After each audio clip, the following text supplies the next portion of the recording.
मशहूर शायर फिराक गोरखपुरी ने पंडित नेहरू पर कसा था तंज। देश प्रेम में छोड़ दी थी डिप्टी कलेक्टरी। बहुत पहले से उन कदमों की आहट जान लेते हैं, तुझे ए जिंदगी हर दूर से पहचान लेते हैं।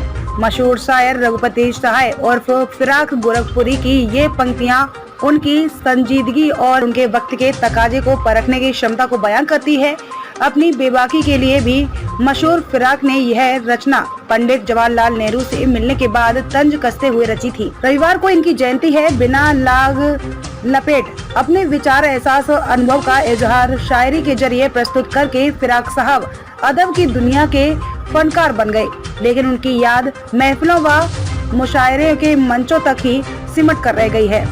विडम्बना ही है कि गोरखपुर का नाम देश दुनिया के बड़े मंचों तक पहुंचाने वाले शायर फिराक साहब की जयंती हो या पुण्यतिथि, सिर्फ बातों में ही गुजर जाती है।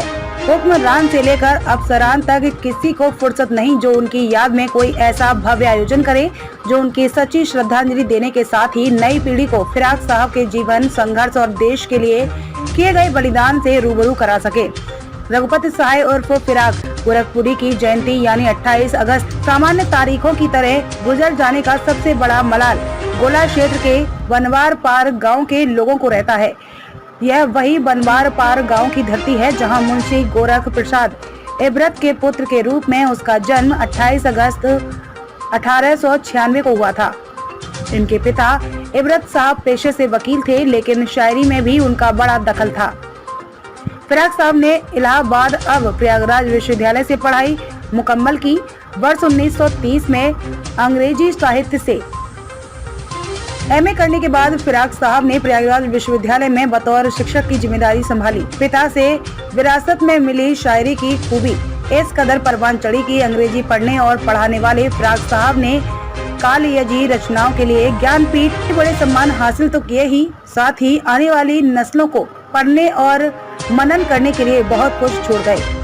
86 वर्ष की अवस्था में 3 मार्च 1982 को फिराक साहब अंतिम सांस लेकर दुनिया से रुखसत हो गए। देश दुनिया में गोरखपुर का माथा ऊंचा करने वाले फिराक साहब का उपेक्षित हाल में नजर आने वाला पैतृक आवास देखकर बनवार पार के लोगों को काफी मलाल और पीड़ा होती है।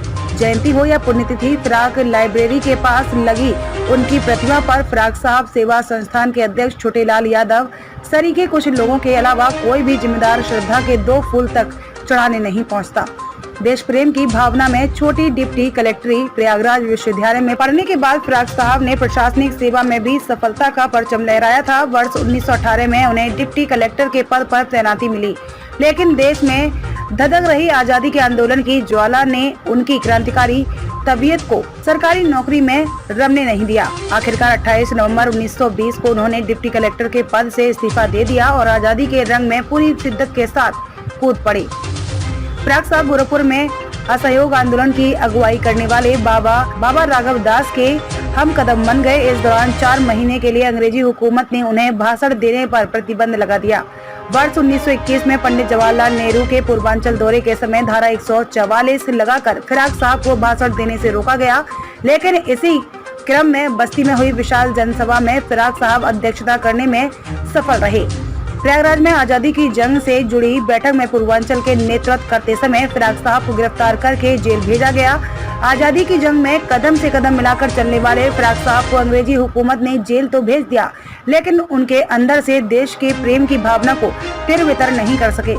दुखद यह है कि जिस फिराक साहब ने सक्रिय स्वतंत्रता संग्राम सेनानी की जिम्मेदारी के साथ ही अपनी कालियाजी रचनाओं से विश्व पटल पर देश का नाम रोशन किया, उनका ही पैतृक गांव व आवास अपेक्षा का शिकार है।